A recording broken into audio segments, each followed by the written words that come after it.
नमस्कार मैत्रिणींनो, आज तुम्हाला मोड आलेली मटकी आहे तिची तुम्हाला भाजी करून दाखवते. त्याआधी मी गॅस पेटवते. म्हणजे चांगले मोड आले की उसळ छान लागते.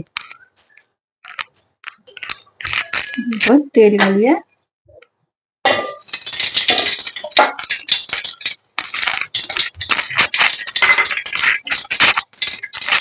डाळी घालू फोडणीला. थोडा कांदा घालायचा. चांगलं गुलाबी रंगावर भाजून द्यायचं. मटकीमध्ये आपण तिखट घालून घेऊया. हळद टाकूया.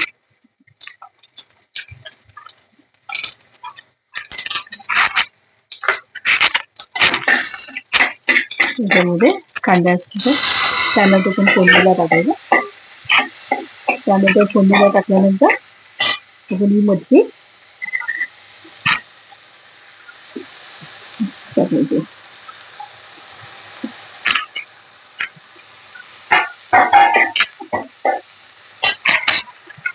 थोडं चवीनुसार मीठ टाकायचं.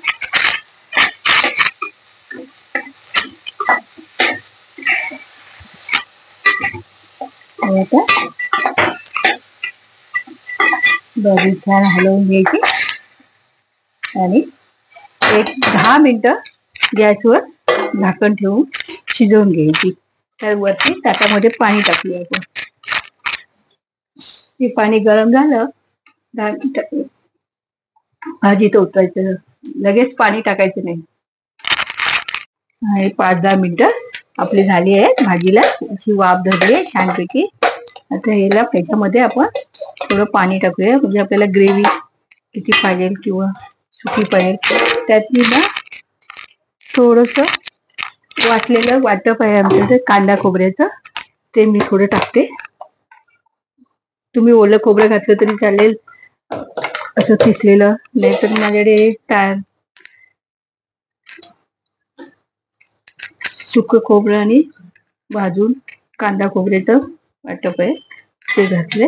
असं छानपैकी हे शिजून घ्यायचं. तयार झाले आहे.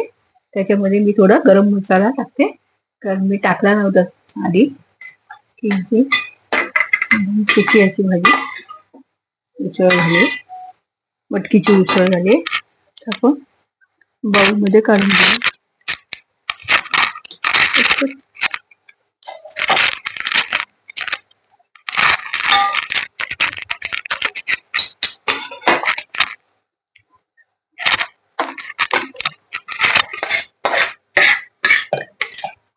अशी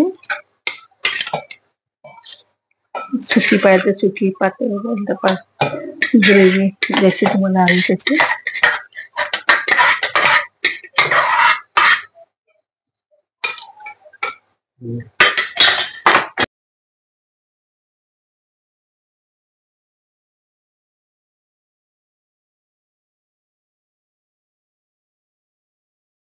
मटकीची उसळ तयार झाली आहे. आवडल्यास लाईक आणि शेअर करा.